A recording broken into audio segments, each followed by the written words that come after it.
علیہ وسلم پر 15 دن وحی نہیں آئی، انشاءاللہ کہنا بھول گئے تھے. تو آپ نے جبرائیل علیہ السلام سے کہا کہ تم آئے نہیں.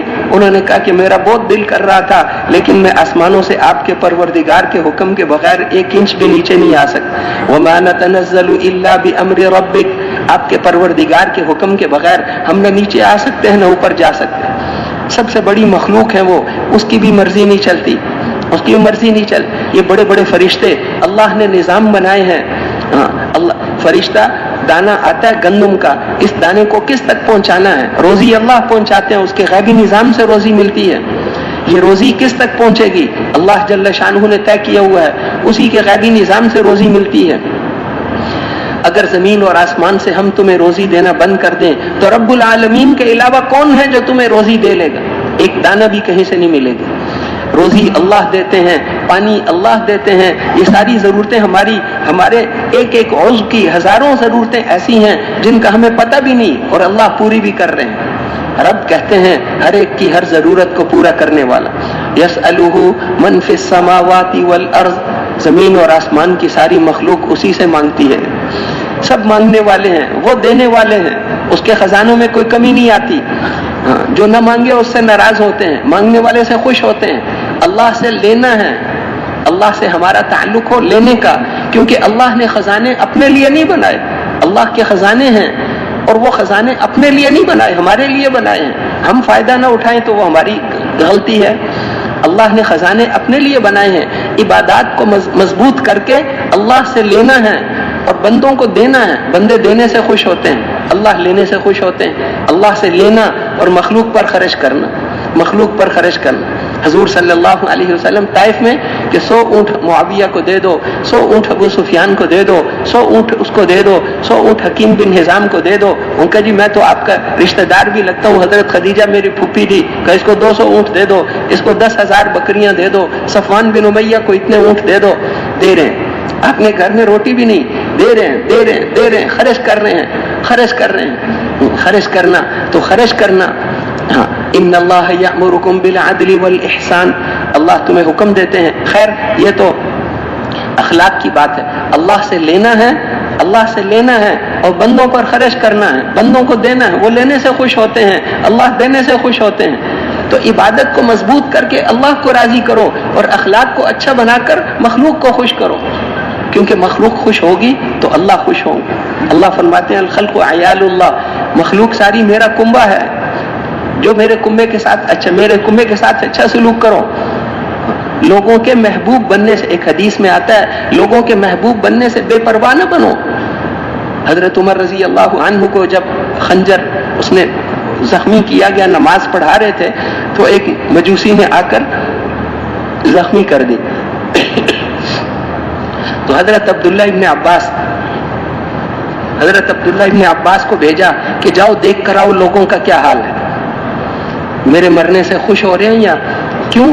اس حدیث کی وجہ سے کہ لوگوں کے محبوب جو آدمی جس کو لوگ اچھا کہتے ہیں تو اللہ کہتے ہیں میرے علم میں تو کچھ اور تھا، چلو لوگوں نے اچھا کہا اس کی بخشش کر دو، لوگوں کی گواہی کی وجہ سے اس کی بخشش کر دو.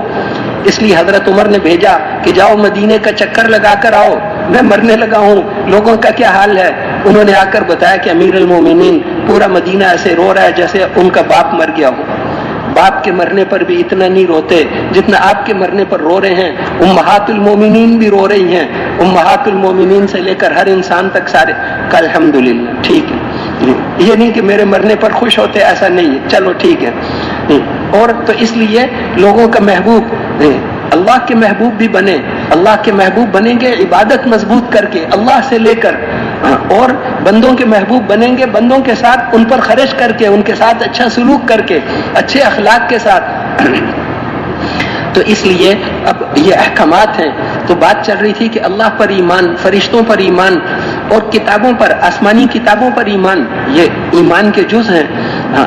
آسمانی کتابیں، دنیا کی ساری کتابوں میں شک ہے، اللہ کی کتاب میں کوئی شک نہیں. ذالک الکتاب لا ریب فیہ، کہ یہ وہ عظیم کتاب ہے جس میں کوئی ذرے جتنا بھی شک نہیں. اس کتاب میں جو کچھ ہے اس کی کسی بات میں کوئی شک نہیں. ہاں جیسے اللہ نے قرآن میں فرمایا جو تقوی اختیار کرے گا، گناہوں سے بچے گا، اس کو ہم وہاں سے روزی دیں گے جہاں سے اس کا وہم و گمان بھی نہیں ہوگا. تقوی اختیار کرو، ہم تمہیں پالیں گے۔ اب بتاؤ، ساری دنیا کہے کمانا ضروری ہے، ہم کہیں گے ساری دنیا جھوٹ بولتی ہے، اللہ کہتے ہیں تقوی اختیار کر لو، گناہوں سے بچو، ہم تمہیں وہاں سے روزی دیں گے کہ تم وہم و گمان بھی نہیں ہو، وہم و گمان بھی نہ ہو۔ جیسے صحابی پیشاب کرنے گئے، مقداد بن اسود رضی اللہ عنہ پیشاب کرنے گئے، اب وہاں سے چوہے کی بل پاس تھی، اس میں لا کر سونے کی ایک اشرفی رکھی، دوسری رکھی، تیسری رکھی، سونے کی اشرفیاں۔ سارے جانوروں کے ماہرین بتاتے ہیں کہ چوہے کی عادت یہ ہے کہ ہر چیز کو بل کے اندر لے کر جاتا ہے، کبھی کوئی چیز باہر لے کر نہیں آتا۔ اب وہ صحابی کے پاس سونے کی اشرفیاں لا لا کر رکھ رہے ہیں، 17 اشرفیاں سونے کی۔ ان کی بیوی، حیات الصحابہ میں لکھا ہے، ان کی بیوی کہتی تھی کہ وہ اشرفیاں بڑی برکت والی تھیں، سونے کی اشرفیاں ہوتی ہیں نا، ان سے تو خرید و فروخت نہیں ہوتی، تو ہم نے ان اشرفیوں کو دے کر دراہم خرید لیے، دراہم، غرائر، بڑی بڑی بوریاں درہموں کی بھری ہوئی ہمارے گھر میں پڑی ہوتی تھیں، اور ہم خرچ کر کر کر کے تھک جاتے تھے۔ وہ دینار کوئی ایسی برکت والے دینار تھے کہ وہ ختم ہی نہیں ہوتے تھے، وہ بوریاں ہم خرچ کر کر کے تھک گئے، ختم ہی نہیں ہوتی تھی۔ اب وہاں سے روزی دیتے ہیں جہاں سے وہم و گمان بھی نہیں۔ ایسا ہی قصہ ایک محدث کے ساتھ پیش آیا، اس کے 125 سال بعد کی بات ہے۔ وہ اپنے کمرے میں احادیث لکھ رہے تھے، تو عصر کے بعد اب انہوں نے دیکھا کہ 2 چوہے آپس میں لڑتے جا رہے ہیں۔ ان کو مذاق کا خیال آیا، ان کے پاس ایک پیالہ پڑا تھا، انہوں نے جلدی سے اٹھا کر ان کے اوپر رکھ دیا۔ اب ایک چوہا اس کے نیچے پھنس گیا، دوسرا نکل گیا۔ اب وہ اپنا لکھنا شروع ہو گئے، چپکے چپکے دیکھ بھی رہے ہیں کیا کرتے ہیں یہ۔ دوسرا چوہا جا کر تھوڑی دور بیٹھ گیا، انتظار کر رہا ہے میرے ساتھی کو چھوڑ دو، انہوں نے نہیں چھوڑا، تو وہ اپنی بل میں گیا اور سونے کی ایک اشرفی لا کر ان کے پاس رکھ دی۔ یہ پھر بھی لکھتے رہے، پھر وہ دوسری اشرفی لے کر آیا، تیسری، چوتھی، 5ویں، 10ویں، 15، وہ سونے کی آخر میں خالی تھیلی لے کر آ گیا، ختم ہو گئی۔ ہر اشرفی لانے کے بعد وہ چوہا تھوڑی دیر بیٹھ جاتا تھا، شاید میرے ساتھی کو چھوڑ دیں، 1 منٹ دیکھتا تھا، نہیں چھوڑا، پھر جا کر ایک اشرفی اور لے آتا تھا، آخر میں تھیلی بھی لا کر رکھ دی۔ ان کو ہنسی آ گئی، وہ بزرگ صحابی کہتے میں نے وہ اٹھا دیا، پیالہ اٹھایا اور دونوں چوہے کھیلتے ہوئے چلے گئے۔ وہاں سے اللہ نے روزی دی جہاں سے وہم و گمان بھی نہیں ہے۔ کس کے دل میں ڈالیں گے، کہاں سے روزی دیں گے؟ وَمَن يَتَّقِ اللَّهَ، جو اللہ سے ڈرتا ہے اس کو ہم وہاں سے روزی دیں گے جہاں سے وہم و گمان بھی نہیں ہوگا۔ کہاں سے اللہ روزی دیتے ہیں، اللہ کو پتہ ہے وہ سارے دروازے۔ حضرت مریم جب بھی ان کے پاس زکریا علیہ السلام جاتے تھے تو کلما دخل علیہا زکریا المحراب، جب بھی ان کے پاس وہ جاتے تو وہ بند کمرے میں اب زکریا علیہ السلام بہت حیران ہوتے تھے، بند کمرے میں، کمرہ بند ہے، اور ان کے پاس بغیر موسم کے پھل ہیں، سردیوں کے پھل گرمیوں میں اور گرمیوں کے پھل سردیوں میں۔ اب وہ حیران ہوتے تھے، یہ پھل تو بازار میں بھی نہیں ہے، یہ پھل کیسے آ گیا، اور کمرہ بند ہے، بند کمرے کے اندر کیسے آ گیا، اور گرمیوں کا پھل اس موسم میں کیسے آ گیا؟ پھر وہ اس سے پوچھتے تھے یا مریم انا لکی ھذا، یہ کہاں سے آ گیا؟ تو وہ فوراً کہتی تھی کہ اللہ کے پاس سے آیا۔ اللہ جسے چاہتے ہیں وہ روزی دیتے ہیں بغیر حساب کتاب کے۔ ان پر اتنا اثر ہوا، حالانکہ وہ نبی، لیکن انہوں نے وہیں کھڑے کھڑے دعا کی کہ اللہ اس کو بے موسم پھل دیے تھے، مجھے بے موسم بیٹا دے دے۔ بہت بوڑھے ہو گئے تھے، دانت باقی نہیں رہے، کچھ بھی نہیں اللہ نے وہیں پر فرمایا جاؤ ایک بیٹا تمہیں دے دیا، یحییٰ اس کا نام ہوگا، ایک بیٹا دے دیا۔ اب وہ بڑے حیران ہوئے کہ اللہ میں جوان ہو جاؤں گا، بیوی جوان ہو جائے گی، ہم تو بہت بوڑھے ہو گئے ہیں۔ کہ نہیں، ایسے ہی دے دیں گے، بس اللہ نے دے دیا۔ پھر اس کے بعد تو اس لیے اللہ بڑی قدرت والے ہیں۔ ایوب علیہ السلام بیمار، اللہ نے ان کی دعا کرنے پر ان کو چشمہ پانی کا نکالا کہ اس کو اوپر بھی ڈال لو، پی بھی لو، کسی دوائی کے کھانے کی ضرورت ہی نہیں، وہ پانی اوپر ڈالا، پی بھی لیا، 30 سال پہلے جیسے جوان تھے ویسے جوان بن گئے۔ پھر اللہ نے پوچھا وہ جو کچھ ہم نے آپ سے چھین لیا تھا وہی واپس کریں یا اس جیسا اور دے دیں؟ ان کا اللہ وہی دے دے۔ اللہ جل شانہ فرماتے ہیں ہم نے وہ بھی دیا، اتنا اور بھی دے دیا تاکہ لوگوں کو پتہ چلے کہ اللہ کیسے دیتا ہے۔ وَوَهَبْنَا لَهُ أَهْلَهُ وَمِثْلَهُمْ مَعَهُمْ رَحْمَةً مِنَّا وَذِكْرَى لِأُولِي الْأَلْبَابِ، ہم نے وہ بھی دے دیا، اتنا اور بھی دے دیا۔ وہ تو اللہ ہیں، بڑی قدرت والے ہیں۔ اللہ کو راضی کر لو, اللہ جل شانہ آپ کے حالات کو 1 منٹ میں ٹھیک کر دیں. اس کو حالات ٹھیک کرنے میں 1 منٹ بھی نہیں لگتا. وہ جس چیز کا ارادہ کر لیں اسی کا نام وجود ہے بس. تو کتابوں پر یقین, اللہ کی کتاب میں جو کچھ ہے وہ حق ہے. پھر اس کے بعد وَكُتُبِهِ وَرُسُلِهِ, رسولوں پر یقین. رسولوں پر یقین کا کیا مطلب ہے کہ شخصیتیں جو اتباع کے قابل ہیں وہ صرف انبیاء علیہم الصلوات و تسلیمات. کوئی بادشاہ ہونے کی وجہ سے شخصیت نہیں بنتا, اور کوئی وزیر ہونے کی وجہ سے شخصیت نہیں بنتا, اور کوئی سرمایہ دار ہونے کی وجہ سے شخصیت نہیں بنتا, اور کوئی کوٹھیوں میں رہنے کی وجہ سے شخصیت نہیں بنتا, اور کوئی دنیا میں جہازوں میں اڑنے کی وجہ سے شخصیت نہیں بنتا. شخصیتیں تو انبیاء علیہم السلام ہیں. شخصیت تو موسیٰ اور ہارون علیہ السلام ہے. سلام علی موسیٰ و ہارون, اللہ فرماتے ہیں ان پر سلام ہو. وہ بڑے آدمی, وہ بہت اچھے آدمی تھے, اس لیے ان پر سلام ہو. وہ شخصیتیں ہیں. اور سلام حضور نبیوں پر اور حضور صلی اللہ علیہ وسلم شخصیت ہیں. اور چاہے ان کے گھر میں 2 مہینے آگ بھی نہ چلے, چاہے بوریے کے نشانات آپ کے مبارک جسم پر ظاہر ہو رہے ہوں, چاہے آپ کو اپنے نواسوں کو زبان چٹا کے چپ کرانا پڑے. حضرت حسن حسین دونوں رو رہے ہیں سفر میں, حضرت فاطمہ رضی اللہ عنہا بھی ساتھ تھیں, کہ دونوں بچے رو رہے ہیں, کہ کوئی نہ پینے کی چیز ہے نہ کھانے کی چیز ہے. آپ نے فرمایا مجھے دے دو, ایک بچہ مجھے دے دو. حضرت حسن کو لے کے منہ میں اپنی زبان ڈال دی, وہ چوستے وہ بچہ سو گیا. دوسرا ابھی بھی رو رہا تھا کہ یہ مجھے دے دو, دوسرا بچہ بھی مجھے دے دو. اس کے منہ میں اپنی زبان ڈال دی, چوستے وہ بھی سو گیا. اس طرح پیاسیں دور کی ہیں اپنے نواسوں کی. اس طرح کر حضرت علی ان کو 6 دفعہ تشکیل میں بھیجا, 1 سال میں 6 دفعہ تشکیل میں بھیجا.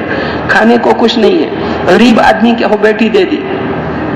حضرت علی رضی اللہ عنہ کچھ تھا ہی نہیں.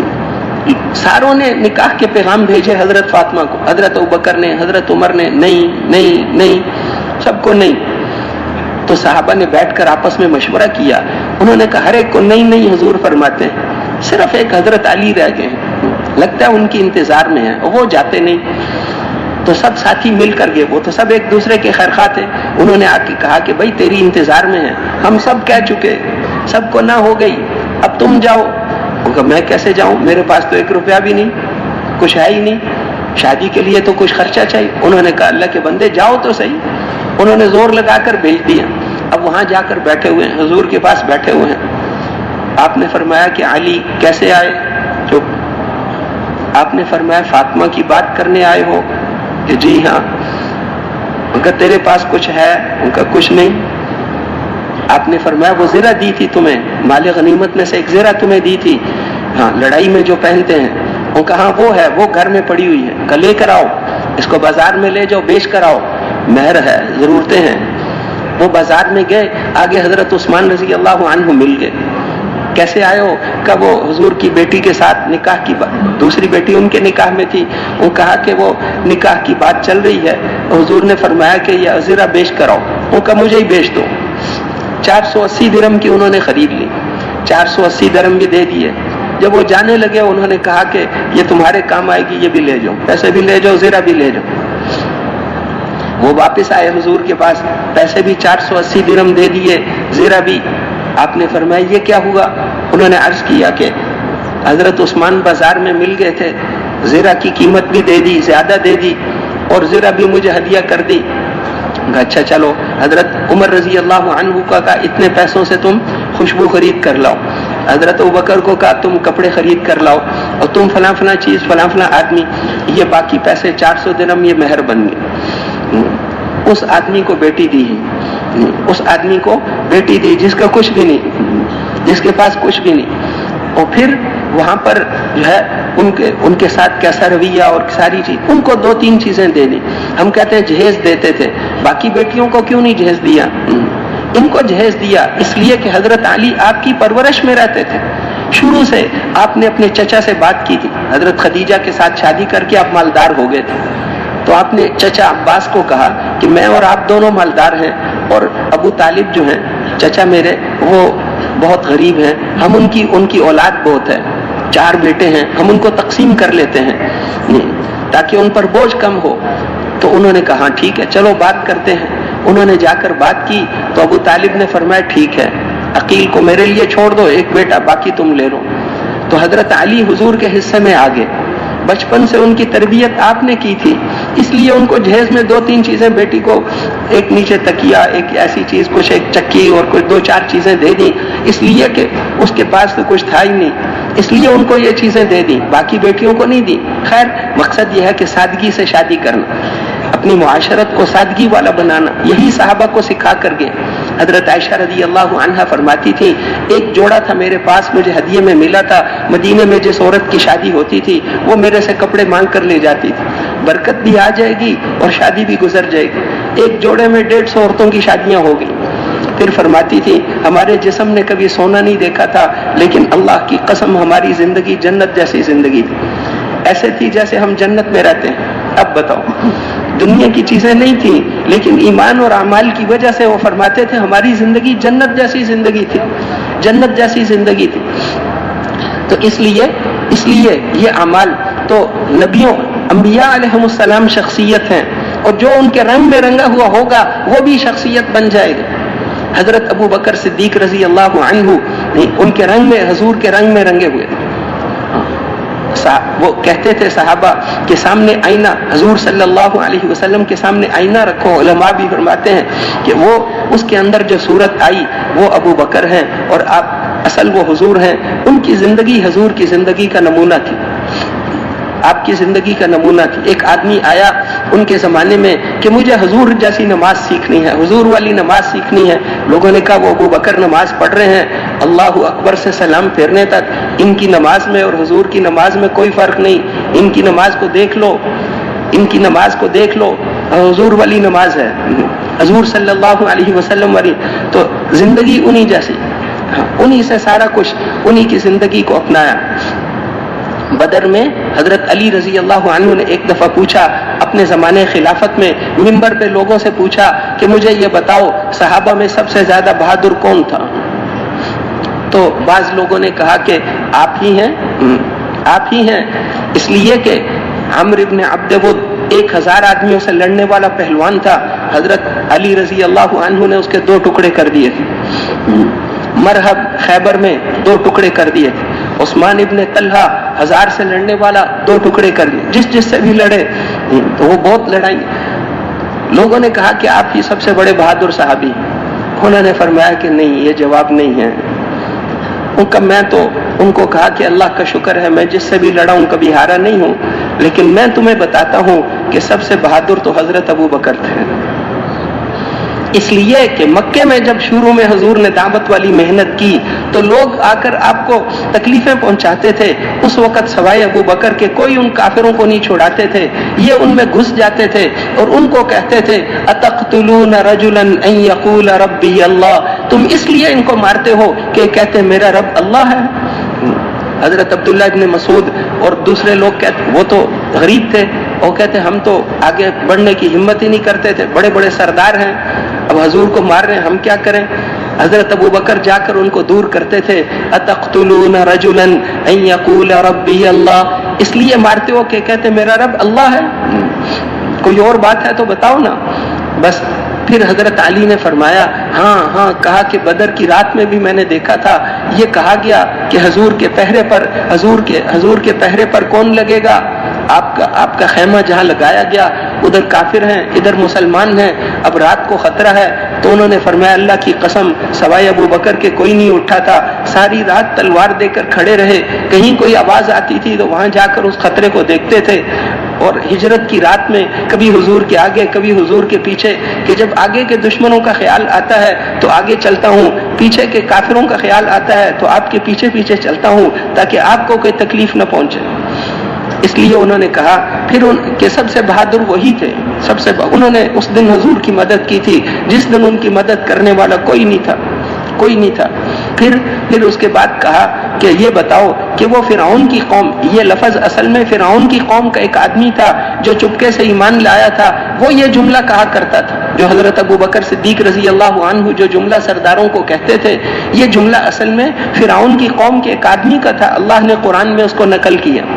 فرعون کی قوم کا ایک آدمی تھا، وہ چھپ چھپ کے ایمان لایا تھا، وہ موسیٰ علیہ السلام کی مدد کرتا تھا، تو وہ اپنی قوم کو کہتا تھا اتقتلون رجلا ان یقول ربی اللہ، اس لیے مارتے ہو موسیٰ علیہ السلام کو کہ کہتے میرا رب اللہ ہے، اور کوئی بات ہے تو بتاؤ نا.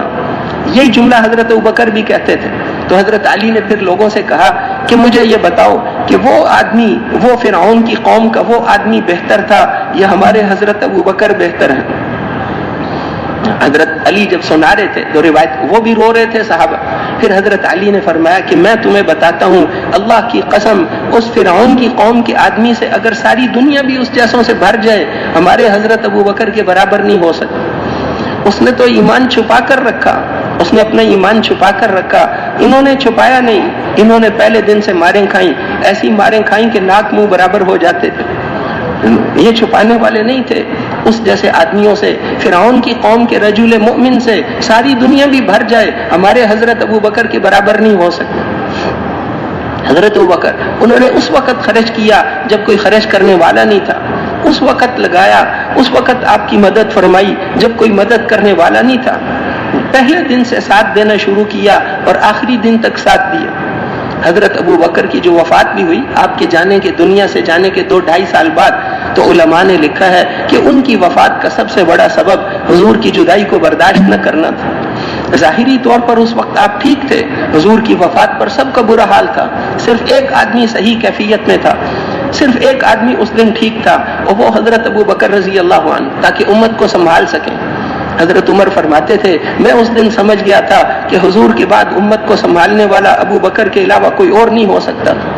صحابہ کہتے تھے کہ اس دن اگر حضرت ابو بکر نہ ہوتے تو دنیا سے دین ختم ہو جاتا، دین ختم ہو جاتا. اس لیے حضرت عمر ان کو کہا کرتے تھے کہ تم میرے ساتھ سودا کر لو، ایک رات اپنی مجھے دے دو، وہ ہجرت والی رات جو حضور کے ساتھ گزاری تھی، میری ساری زندگی کی نیکیاں لے لو. اور کبھی ان کو فرماتے تھے کہ اے ابو بکر وہ ایک دن مجھے دے دو جو حضور کے جانے کے بعد جو آپ امت کو جمایا تھا اور جو آپ نے اس وقت امت کو سنبھالا تھا، وہ ایک دن مجھے دے دو اور میری ساری زندگی کی نیکیاں لے لو.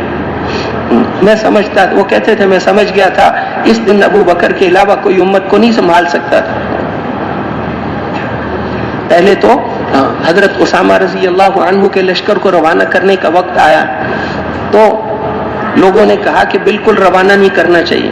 ہرقل قیصر روم فوج لے کر آ گیا ہے اور مسلمہ کذاب کی فوج، سجاح کی، یہ ساری ایک مدینہ منورہ کی بستی. تو حضرت ابو بکر رضی اللہ عنہ نے ان کو کہا کہ ہم آپ لوگوں کے ساتھ مشورہ نہیں کریں. مشورہ کیوں دیتے ہو؟ حضور نے فرمایا تھا کہ اسامہ کے لشکر کو روانہ کرو، ہم اس کو روانہ کریں گے، چاہے ہمیں جانور آ کر ہمارے بوٹیاں کھا جائیں ہم پھر بھی روانہ کریں گے. جس جھنڈے کو حضور نے باندھا تھا ابو بکر اس کو کبھی نہیں کھولے گا، اس جھنڈے کو میں کبھی نہیں کھولوں گا، اس کو روانہ کرنا ہی پڑے گا چاہے حالات کتنے بھی خراب ہوں. سب نے کہا ٹھیک ہے. پھر لوگوں نے کہا کہ امیر صاحب ہی بدل دو. حضرت اسامہ کی ابھی داڑھی بھی نہیں آئی تھی. ان کے والد کو حضور ہمیشہ، جن کو آپ نے بیٹا بنایا تھا، ان کو ہر جماعت میں امیر بناتے تھے کیونکہ وہ بہت تواضع سے جماعت کو چلاتے تھے، جیسا امیر کو ہونا چاہیے وہ ویسا ہی تھے. تو وہ تو غزوہ موتا میں شہید ہو گئے تھے، اس لیے آپ نے آخری جو جماعت بنائی تو ان کے بیٹے حضرت اسامہ کو کہا کہ یہی امیر ہے. حالانکہ اس لشکر میں حضرت ابو عبیدہ بن جراح رضی اللہ عنہ بھی تھے، حضرت عمر ابن خطاب بھی تھے، بڑے بڑے صحابہ تھے، لیکن آپ نے اس نوجوان کو امیر بنا دیا. تو اب لوگوں نے یہ مسئلہ اٹھایا حضور کے جانے کے بعد. انہوں نے کہا آپ ہمیں بھیج رہے ہو، ہمارے دل زخمی ہیں، اللہ کے رسول دنیا سے چلے گئے اور آپ ہمیں بھیج رہے ہو تشکیل پر، تو کم از کم امیر کوئی پرانا ساتھی مقرر کر، نیا آدمی امیر بنا دیا. تو لیکن حضرت ابو بکر سے بات کون کرے؟ ایمان کا روب ہوتا ہے، جتنا جس کا ایمان مضبوط ہو اتنا روب زیادہ ہوتا ہے. حضرت ابو بکر سے حضرت عمر کے علاوہ کوئی بات نہیں کر سکتا تھا، بالکل سیدھے انہی کے اندر رہتے تھے، لیکن ایمان. اب حضرت ساروں نے حضرت عمر کو کہا آپ بات کریں. وہ آئے، انہوں نے آ کر بات کی کہ سارے لوگ کہہ رہے ہیں کہ امیر صاحب بدل دو. تو حضرت ابو بکر نے اٹھ کر ان کی داڑھی پکڑ لی کہ تیری ایمان تجھے روئے، جس آدمی کو حضور نے امیر بنایا ہے میں اس کو بدل سکتا ہوں؟ بالکل نہیں بدلوں گا، وہی امیر ہے، اس کو کوئی نہیں بدل سکتا. ہاں بس ٹھیک ہے. حضرت عمر نے کہا ٹھیک ہے. باہر جا کے انہوں نے سمجھا دیا بھائی امیر نہیں بدلے گا، ہاں یہی فیصلہ ہوا ہے، جاؤ اسی کے ساتھ جاؤ. سب چلے گئے، ماننے والے تھے. اس لیے بزرگ فرماتے ہیں آج کل کے امیر کا یہ حق نہیں بنتا کہ وہ لوگوں کو کہے کہ حضرت عمر سب کے خلاف، حضرت ابو بکر سب کے خلاف رائے کے خلاف فیصلہ کرتے تھے، میں بھی سب کی رائے کے وہ حضرت ابو بکر تھے، تم حضرت ابو بکر نہیں ہو، وہ حضرت ابو بکر والا ایمان تھا، اس لیے تم تو اس درجے۔ اب جو امیر ہے اس کو ساتھیوں کو دیکھ کر چلنا چاہیے، ساتھیوں پر شفقت، نرمی، ان کے ساتھ گزارا کرے، ان کے ساتھ لے کر چلے، یہ نہ کہے کہ حضرت ابو بکر ساروں کے خلاف فیصلہ کرتے تھے میں بھی کروں گا، وہ حضرت ابو بکر تھے، ان کا ایمان، ان کا تقوی، ان کی صفات، تو اس لیے وہاں پر حضرت ابو بکر رضی اللہ عنہ نے یہ کیا۔ پھر حضرت ابو بکر نے کہا کہ یہ تو اللہ کے رسول کا حکم تھا، اب وہاں لوگوں نے زکوٰۃ دینے سے انکار کیا ہے، اب ہم سب کو جانا پڑے، یہ اللہ کا حکم ہے، اقیموا الصلاۃ آتوا الزکاۃ، دونوں کو اللہ نے اکٹھے بتایا ہے، نماز قائم کرو، زکوٰۃ ادا کرو۔ وہ لوگوں نے زکوٰۃ میں تبدیلی کر دی، زکوٰۃ ادا نہیں کرتے، بعض دیتے نہیں، بعض کہتے ہم خود دیں گے، ان کے پاس بھی جانا ہے۔ تو سب نے کہا کہ اب دیکھ لو حالات کتنے خراب ہیں، ایک ہی لشکر، حضرت عمر نے بھی کہا کہ ایک ہی لشکر تھا، وہ تو آپ نے بھیج دیا حضرت اسامہ کا، پیچھے تو کوئی ہے نہیں، وہ لوگ کلمہ پڑھتے ہیں، نماز پڑھتے ہیں، فی الحال زکوٰۃ کے مسئلے کو چھوڑ دو۔ حضرت ابوبکر پھر ممبر پر چڑھے، سب کی یہی رائے، حضرت ابوبکر رضی اللہ عنہ ممبر پر چڑھ گئے اور انہوں نے فرمایا کہ حضور صلی اللہ علیہ وسلم کس حال میں آئے تھے، کتنی تکلیفیں برداشت کی ساری زندگی، اور کیسے دین کو زندہ کیا۔ اگر حضور صلی اللہ علیہ وسلم کے زمانے میں جو آدمی اونٹ کے ساتھ باندھنے والی رسی زکوٰۃ میں دیتا تھا، اگر میرے زمانے میں اونٹ دے گا اور رسی نہیں دے گا، اللہ کی قسم رسی جتنی کمی بھی برداشت نہیں کروں گا، بالکل کمی برداشت نہیں کروں۔ لوگوں نے کہا کہ آپ کہتے ہو سب چلے جاؤ، پیچھے ہماری بیویوں کی تو خیر ہے، عورتیں اکیلی رہ جائیں گی، ہماری بیویوں کو چھوڑو، امہات المومنین کی حفاظت کون کرے گا؟ تو حضرت ابوبکر رضی اللہ عنہ ایسے جمے تھے کہ انہوں نے اس وقت فرمایا کہ اگر تم سب کے سب چلے جاؤ، اگر تم سب چلے جاؤ اور دشمن آ جائے اور امہات المومنین کو شہید کر دے اور ان کے جسم کو سنبھالنے والا کوئی نہ ہو، اور جنگل کے جانور آ کر امہات المومنین کے جسموں کو مدینے کی گلیوں میں گھسیٹتے رہیں، یہ تو برداشت کریں گے، لیکن دین مٹ جائے اور ہم یہاں رہیں یہ برداشت نہیں کریں۔ امہات المومنین جو ہیں انہوں نے مرنا تو ہے ہی ہے، تم موت کی بات کر رہے ہو، ان کا مرنا تو ہم سب نے ہے، مرنے کا کوئی مسئلہ ہی نہیں ہے، مرنے کا دین میں کمی آنا برداشت نہیں ہے، دین میں کمی نہیں آنا دیں گے، ان کا ہم تیار ہیں، سب کو روانہ کر دیا۔ اللہ جل شانہ نے 1 مہینے بعد جس سطح پر حضور امت کو چھوڑ کر گئے تھے وہیں پر پہنچا دیے۔ پھر حضرت عمر نے سب کو جمع کیا اور کہا اب مصر اور شام کی فتوحات کو شروع کرو، مصر اور شام سے اپنے ہم جماعتیں بھیجیں گے، وہ جا کر ان کو دعوت دیں گے، ہر ایک کو سمجھا کر بھیجتے تھے دعوت دو، وہ قبول نہیں کرتے تو پھر ان کو کہو جزیہ دے دو، ہم تمہاری حفاظت کریں گے، ہم تمہاری حفاظت کریں گے، اگر یہ بھی نہیں مانتے تو پھر آپریشن کرنا پڑے، پھر ان کو جو ہے پھر ان کے ساتھ ہم جہاد کریں۔ مصر اور شام کی فتوحات کی بنیادیں حضرت ابو بکر صدیق رضی اللہ عنہ رکھ کر گئے تھے، اس لیے تو وہ حضرت علی رضی اللہ عنہ فرماتے تھے کہ سب سے افضل، سب سے بہادر تو حضرت ابو بکر صدیق رضی اللہ عنہ تھے۔ تو اس لیے وہ حالات اس طریقے سے جمنا، بات یہ آ رہی تھی کہ انبیاء علیہ السلام پر ایمان، اللہ نے جو نبی بھیجے ہیں سب حق ہیں، ہم تو اپنے رسول کی اتباع کریں گے، ہمیں تو اسی کا حکم ہے، آمنت باللہ وملائکتہ وکتبہ ورسلہ والیوم الآخر، قیامت کے دن پر ایمان اور اچھی بری تقدیر پر ایمان اور مرنے کے بعد اٹھنا ہے، یقینی بات ہے، یہ ایمان کے 7 لائنیں ہیں، ان کو پکا کرنا، اور پھر عمل، ایمان اور اعمال صالحہ، اعمال صالحہ کی 4 لائنیں ہیں، ایک تو عبادات، نماز، روزہ، زکوٰۃ، حج، یہ ساری عبادات ہیں۔ عبادات کے اندر جو اللہ کے احکام ہیں وہ آسان ہیں، تھوڑے ایمان سے بھی پورے ہو جاتے ہیں، آگے اس سے اگلی لائن ہے، اس کے بعد دین کا اگلا حصہ ہے معاملات، لین دین حضور کے طریقے پر ہو، لین دین آپ کے طریقے پر ہو، جی سنت کے مطابق ہو، پورا تولنا، پورا نہیں تولے گا اس کی زندگی میں کبھی خوشیاں نہیں آئیں گی، کیونکہ حکم توڑ رہا ہے، اس کے جتنے اس کے مسائل ہیں ان کو سیکھنا، ایک حکم ہے کہ رہو تو بھائیوں کی طرح اور معاملہ کرو اجنبیوں کی طرح. بھائیوں کی طرح رہو لیکن معاملہ کرو اجنبیوں کی طرح.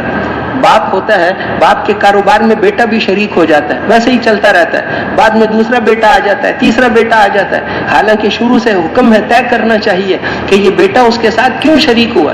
ویسے ہی باپ کی مدد کر رہا ہے یا اس کا پارٹنر بن کر مدد کر رہا ہے, اس کا شریک بن کر, یا ملازمت پر کام کر رہا ہے, کس پر کام کر رہا ہے. تعاشروا کالاخوان وتعاملوا کالاجانب, بات واضح ہونی چاہیے. باپ گھر بنا رہا ہے, بیٹا بھی بیچ میں حصہ ڈال رہا ہے, کس لیے کر رہا ہے؟ یہ قرضہ دے رہا ہے یا اس گھر میں حصے دار بن رہا ہے؟ بعد میں جھگڑے ہوں گے, بات واضح نہیں ہوتی تو بعد میں جھگڑے ہوتے ہیں. اس لیے ہر ایک کی ملکیت واضح ہونی چاہیے. ایک آدمی فوت ہو گیا, اس کی فوراً اس کی وراثت کو تقسیم کرنے کا حکم ہے. اب ان کو کہو کہ وراثت تقسیم کرو تو کہتے ہیں ابھی اس کا کفن میلا بھی نہیں ہوا, تمہیں وراثت کی پڑی ہوئی. ویسے ہی چلتے رہتے ہیں, اللہ کا حکم توڑ رہے ہیں. یہ لاعنی کی وجہ سے ہوتا ہے. وہ تو ہر ایک کو اس کا حصہ دے دو, بہنوں کو اس کا حصہ دے دو, ہر ایک کو اس کا حصہ دے دو. عورتوں کے جن جن کا حصہ بنتا ہے, مردوں میں جس جس کا حصہ بنتا ہے, ان سب کو اس کا حصہ دے دو. اس کا حصہ اتنا دینا تو فرض ہے. دنیا تو حقوق کی ادائیگی کی جگہ ہے. لوگوں کے حقوق کو پہچاننا, اتنا علم سیکھنا کہ میرے اوپر کیا کیا ذمہ داریاں ہیں, کیا کیا ذمہ داریاں ہیں, کیا کیا حقوق ہیں, پڑوسیوں کا کیا حق ہے, ماں باپ کا کیا حق ہے, رشتہ داروں کے کیا حقوق ہیں. ان حقوق کو سیکھنا اور پھر ان کو ادا کرنا. ورنہ حقوق ادا نہیں کیے تو پھر پکڑ ہوگی بڑی سخت. شہید کو بھی قرضہ معاف نہیں ہوگا. قرضہ لے لیا واپس نہیں کرتا تو شہید کو بھی معاف نہیں ہوگا. اس لیے قیامت کے دن قرضہ تو آدمی اور جنت کے درمیان حائل ہو جاتا ہے. اس لیے قرضے کو ادا کر, قرضہ سخت مجبوری میں لینا چاہیے اور اس کو پھر پہلی فرصت میں ادا کرنا چاہیے. سنت ہے قرضہ لینا, تو جہاں اللہ کے راستے میں نکلنے کے لیے لینا پڑے تو لے سکتے ہیں, لیکن پھر ادا کرنے کا جذبہ ہو. یہ نہیں کہ قبضہ ہی کر لیا, اگلے سفر میں تشکیل کرا لی, پچھلا قرضہ بھی نہیں دیا, تو اس پر تو پکڑ ہوگی. اس پر اس کا مال جتنے دن اس نے وعدہ کیا تھا اتنے دن میں اس کا مال واپس کرے, ورنہ استعمال کرے گا تو یہ حرام استعمال کر رہے ہیں. اسی طرح جو ہے ہر چیز کے اندر ملکیت واضح ہو. میاں بیوی کی ملکیت, گھر کی کس کس چیز میں کس کی ملکیت ہے, عورت کو جو زیور دیے ہیں وہ کس کی ملکیت ہے, یہ سامان ہے, باقی گھر کا سامان یہ کس کی ملکیت ہے. بعد میں جھگڑے ہوں گے, بھائیوں کے جھگڑے ہوں گے. کوئی کہے گا تم نے اپنے بیٹے کی شادی میں زیادہ خرچ کیا ہے, اس نے اپنے بیٹے کی شادی میں کم خرچ کیا ہے. بعد میں ایک دوسرے کی شکل بھی نہیں دیکھیں گے. اب تو ان کو کہو کہ حساب کتاب رکھو, وہ کہتے ہیں بھائیوں میں کیا حساب ہوتا ہے, بعد میں لڑائیاں ہوں گی. اس لیے فرمایا کہ معاملہ کرو اجنبیوں کی طرح, معاملہ کرو اجنبیوں کی طرح اور رہو بھائیوں کی طرح. اسی طرح جتنے بھی احکامات ہیں ان کو پورا کرنا, لوگوں کے ساتھ اچھے اخلاق سے پیش آنا, اچھے اخلاق کے ساتھ پیش آنا, ہر ایک کے ساتھ اچھے اخلاق سے پیش آنا. پھر یہ بھی اللہ کے قرب کا ذریعہ بنے گا. ہاں, لوگوں میں سب سے بہترین انسان وہ ہے جو لوگوں کو نفع پہنچائے, لوگوں کو یعنی اپنی بیوی سے اچھا سلوک کرے. لوگوں میں سب سے بہترین وہ ہے جو لوگوں کو قرآن پڑھائے. قرآن تم میں سے جو سب سے زیادہ قرآن جو سیکھے اور دوسروں کو سکھائے. سب سے اچھا کے بعد ہمیشہ وہ چیز آتی ہے جس میں لوگوں کا فائدہ ہوتا ہے. تو اس لیے جو ہے وہ لوگوں کے ساتھ اچھا سلوک بھی ہو, اور پھر یہ سارے کے سارے اعمال قبول تب ہوں گے جب نیت صحیح ہو, بیچ میں اپنی اغراض نہ ہو. ایک آدمی دین پر چلتا ہے لیکن اس کی اپنی غرضیں ہیں, وقت دے رہا ہے لیکن اس کی غرض یہ مجھے گھر مل جائے, مجھے سامان مل جائے, مجھے سواری مل جائے, تو یہ ساری غرضیں اس کے لیے رکاوٹ بن جائیں گی. اس لیے اپنی دنیا کو قربان کرے گا, پھر اس کی محنت اللہ کے لیے ہوگی, پھر اخلاص آئے گا. دنیا میں ہمیں کچھ نہیں چاہیے, بہت تھوڑی دنیا ہے. دنیا کی زندگی تو اتنی مختصر ہے, دنیا والوں سے کچھ نہیں لینا, اس کا بدلہ تو ہم اللہ سے لیں گے. دنیا میں زیادہ مل گیا تو آخرت میں کم ہو جائے گا. المکثرون هم المقلون یوم القیامہ, دنیا میں زیادہ والے یہ آخرت میں تھوڑے والے ہوں گے. دنیا میں نہیں چاہیے ہمیں جو کچھ بھی, ہمیں ایک پھوٹی کوڑی بھی نہیں چاہیے, کوئی ہمیں شکریہ کہے وہ بھی نہیں چاہیے. ہم جو کچھ کر رہے ہیں اس کا بدلہ اللہ سے لیں گے. ہم مزدور ہیں, اس مزدوری کا بدلہ اللہ سے لینا ہے. سارے نبیوں کی ایک مشترک آواز تھی, وَمَا أَسْأَلُكُمْ عَلَيْهِ مِنْ أَجْرٍ إِنْ أَجْرِيَ إِلَّا عَلَىٰ رَبِّ الْعَالَمِينَ. میں جو تم پر محنت کرتا ہوں میں اس کا کوئی بدلہ تم سے نہیں لینا چاہتا، اس کا بدلہ تو میں ضرور لوں گا، اللہ رب العالمین سے لوں گا۔ اللہ سے لیں گے تو ختم نہیں ہوگا، انسانوں سے لیں گے تو ختم ہو جائے گا۔ ما عندکم ینفد وما عند اللہ باق، جو کچھ اللہ کے پاس ہے وہ ہمیشہ باقی رہنے والی نعمتیں ہیں، اور جو تمہارے پاس ہے یہ سب فانی سامان ہے۔ انسانوں کے پاس جو کچھ ہے سب فانی چیزیں ہیں، اور اللہ کے پاس جو کچھ ہے وہ سب ہمیشہ باقی رہنے والی چیزیں ہیں۔ اس لیے اللہ سے لینا ہے، اخلاص کے ساتھ کام کرنا ہے، اور قربانیاں کرنا جیسے ان صحابہ نے، ان حضرات نے قربانیاں کی۔ اللہ کی وہ مدد اور نصرت صرف صحابہ کے ساتھ نہیں تھی، بات بھی چلتی رہی۔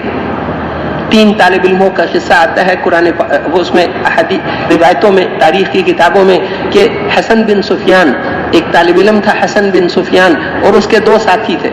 وہ ملک مصر میں گئے حدیثیں سیکھنے کے لیے، حدیثیں سیکھنے کے لیے، اور وہاں پر جا کر ان کے جو پیسے، تھوڑی بہت تجارت بھی کرتے تھے، وہاں جا کر اس کو خرچ بھی کریں گے، حدیثیں بھی پڑھیں گے۔ اب وہاں پر پڑھتے پڑھتے ان کا خرچہ ختم ہو گیا، اب حدیث چھوڑ کر جا بھی نہیں سکتے، تو کیا کریں؟ کئی دن کا فاقہ گزر گیا تینوں ساتھیوں پر۔ اب انہوں نے کہا کہ اب تو اتنے دن کا فاقہ گزر گیا ہے، اب تو مانگنا ہی ہے۔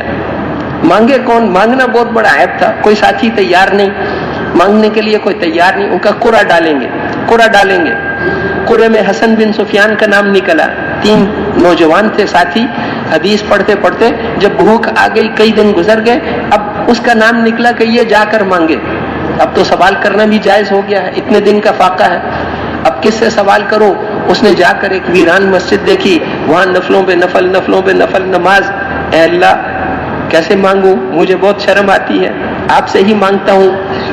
ابن طولون اس وقت مصر کا بادشاہ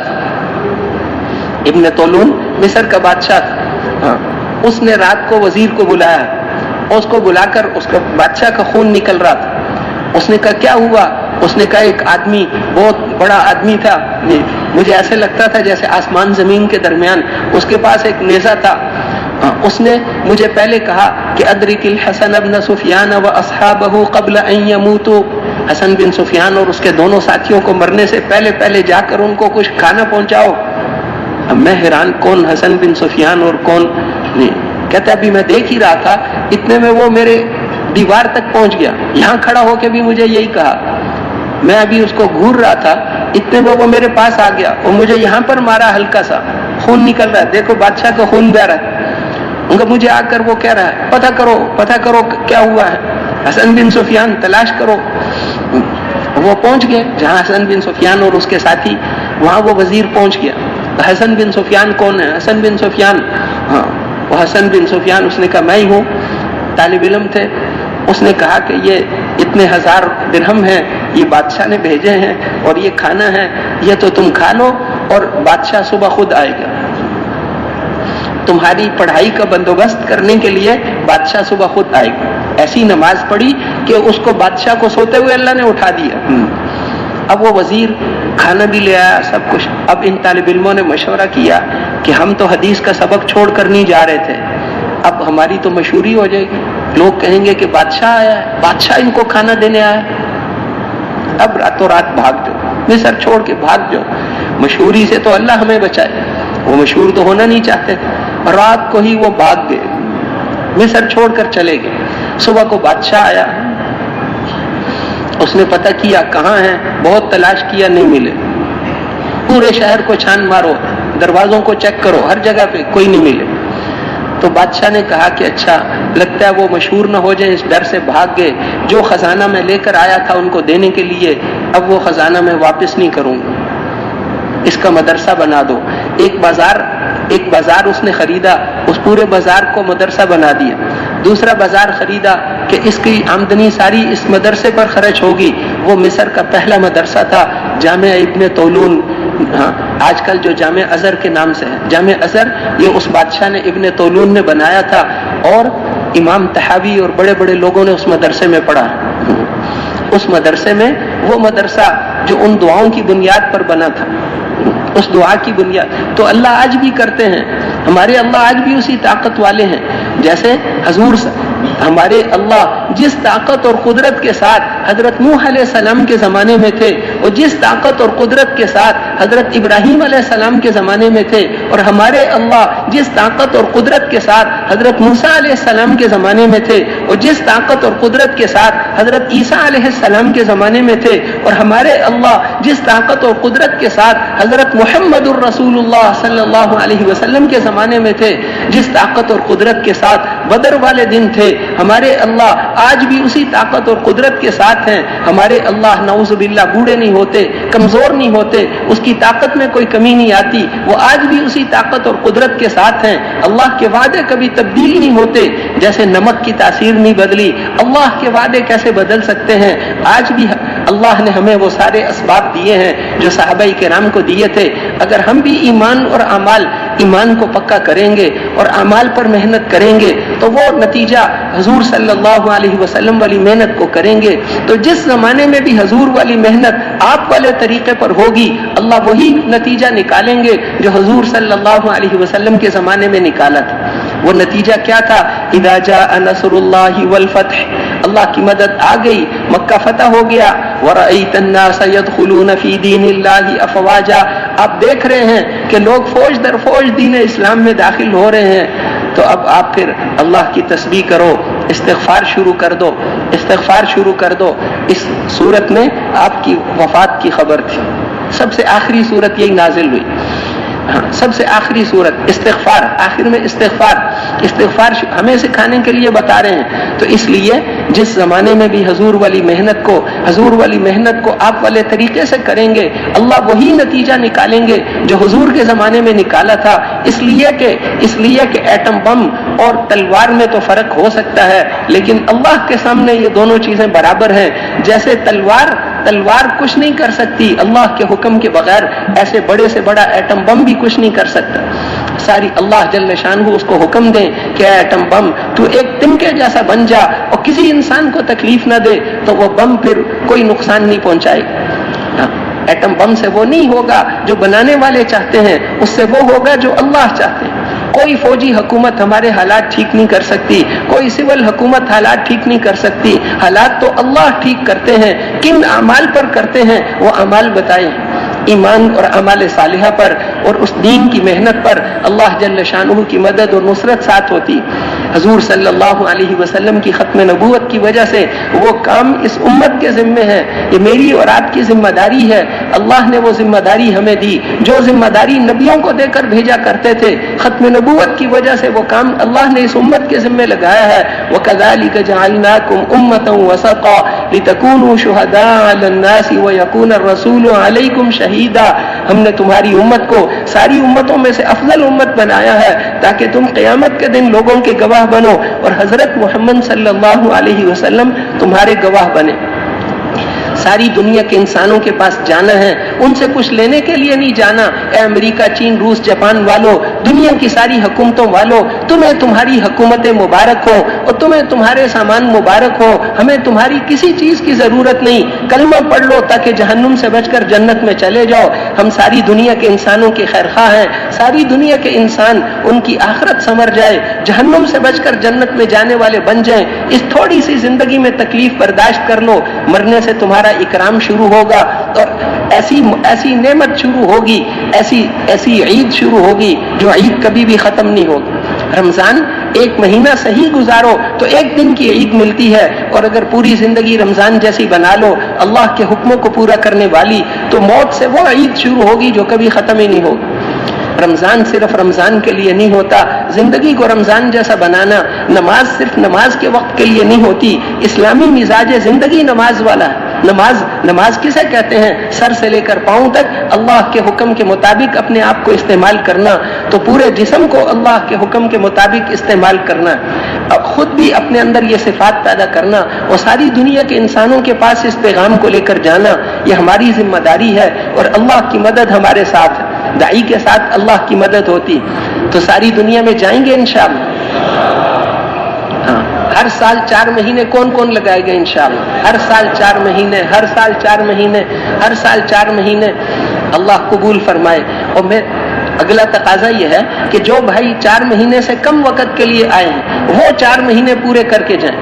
کرتے تو اللہ ہیں، بدر میں جیسے نیت نہیں تھی، گئے تو تھے قافلے کو روکنے کے لیے، اور پھر پوری فوج کا مقابلہ کیا، تو اللہ جل شانہ نے کفر کو اللہ جل شانہ نے گرانے کا ان کو ذریعہ بنا دیا۔ تو اس لیے ہم بھی اپنی نیتوں کو بدلیں گے تو اللہ جل شانہ بھی ہمارے حالات کو بدل دیں گے۔ اس کے لیے فرمائیں گے کون کون تیار ہے؟ جو کم وقت کے لیے آئے تھے، ہم 4 مہینے پورے کر کے جائیں گے انشاءاللہ، 4 مہینے پورے کریں گے نا انشاءاللہ۔ ہاں، اللہ قبول فرمائے۔